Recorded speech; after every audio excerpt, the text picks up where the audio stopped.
Hello students, very good evening to all of you. So students, आज के इस video में हम आपको बताने वाले हैं क्लास 12th को लेके यूपी बोर्ड 2024 का जो पेपर होना है, जो आपका आएगा तीसरे नंबर पर जो क्वेश्चन आएगा गद्यांशों पर आधारित प्रश्न उत्तर। याद रखना मेरे भाई, मोस्ट इंपॉर्टेंट हम आपके लिए गद्यांश लेके आए हैं। अब आपको इतना तो जरूर पढ़ के जाना है, इसमें से आपको ज़्यादातर सेटों में यहीं से क्वेश्चन आएगा। जो पहला जो तीसरे नंबर का क्वेश्चन आएगा, जो हमने पहला चैप्टर लिया है राष्ट्र का स्वरूप लिया है, इसमें से जो हमने पहला गद्यांश लिया है साहित्य कला नृत्य गीत वाला लिया है। ये मोस्ट इंपॉर्टेंट है, 2024 के पेपर में छपा हुआ है, याद रखना। ये पहला है। दूसरे नंबर पर हमने लिया धरती माता की कोख में जो अमूल्य निधियां भरी हैं, ये भी मोस्ट इंपॉर्टेंट है, ये भी आपके पेपर में आ रहा है ना। तो ये दूसरा, पहला दूसरा, ये दोनों मोस्ट इंपॉर्टेंट है। चैप्टर कौन सा लिया है? राष्ट्र का स्वरूप। याद रखना, राष्ट्र का स्वरूप मोस्ट इंपॉर्टेंट है। इसमें से हमने तीसरा जो चैप्टर गद्यांश लिया है जन का प्रवाह, मेरे भाई 100% छपा गया, 100% आपके पेपर में छपा हुआ है, याद रखना। चौथा इसमें से हमने लिया है राष्ट्र का तीसरा अंग जन की संस्कृति, ये भी छपा हुआ मेरे भाई,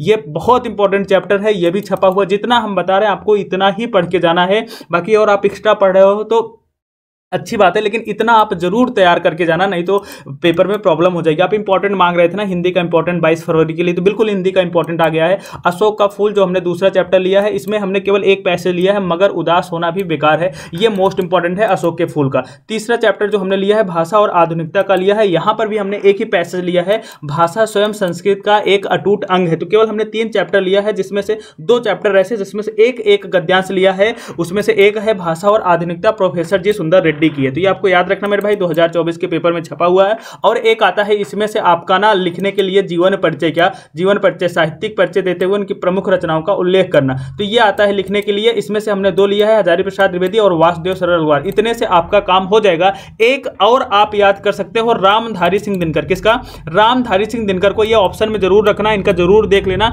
क्योंकि 5 से 6 सेटों में ये दोनों में से एक मिल जाएंगे, है ना, 5 से 6 सेटों में से, और एक सेट होगा जिसमें रामधारी सिंह दिनकर मिलेंगे, ये दोनों नहीं मिलेंगे, है ना। तो याद रखना मेरे भाई, ये दोनों मोस्ट इंपॉर्टेंट है, हजारी प्रसाद द्विवेदी और वासुदेव सरलवार। इतना ही पढ़ के जाना है। तो जो बच्चे ग्रुप पर जुड़े हैं उनको पीडीएफ भी मिल जाएगी, जो नहीं जुड़े हैं जल्दी से मेरे भाई आप जुड़ जाइए, चाहे आप फेसबुक पर, चाहे मेरे व्हाट्सएप पर जुड़ जाइए, टेलीग्राम पर भी जुड़ जाइए, आपको पीडीएफ मिल जाएगी। इतना जरूर पढ़ के जाना। वीडियो अच्छा लगा है तो शेयर जरूर करना, फॉलो नहीं किया हो तो फॉलो कर लेना। ऐसी तगड़ी तगड़ी वीडियो हम आपके लिए लाते रहते हैं। Thank you.